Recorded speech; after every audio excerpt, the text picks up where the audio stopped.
วันไหวลอยลงที่มาตามหาน้องชื่อสมปองที่อยู่กันตาลุกเหนือมาเมินจะได้บอกคิดถึงอายข่าวว่าเจ้าถูกผู้ชายคนกรุงเทพพาไปทำงานก่อนออกตาสอบถามคนเคยเห็นหน้าสมปองน้องตาคำลาทิ้งไรยาจากมาตั้งนานพอถึงเมืองกรุงหิ้วถุงที่มาจากบ้านจะหากินข้าวสักจานเดินต้มตาลเข้าร้านข้าวแกงกินข้าวอิ่มท้อ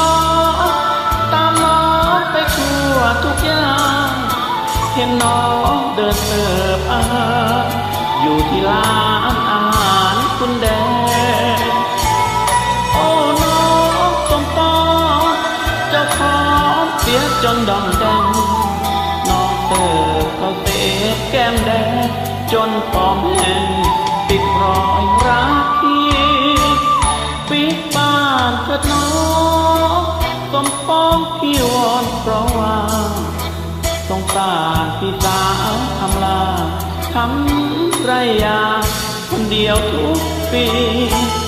บ่มใบยาเลือดสันตายไม่เหมือนก่อนนี้ปิดบ้านเถิดนาคนดีอย่าให้พี่ชายอยู่ตันลา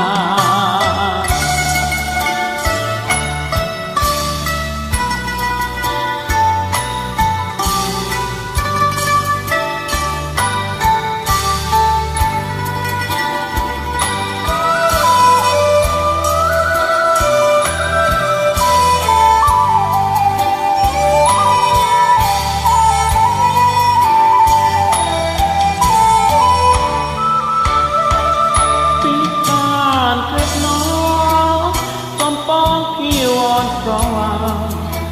สงสารพี่ตาคำลาทำไรยาคนเดียวทุกปีบ่มใบยาเลือดกันตายไม่เหมือนก่อนนี้ปิดบ้านเถิดนาคนดีอย่าให้พี่ชายอยู่ตัน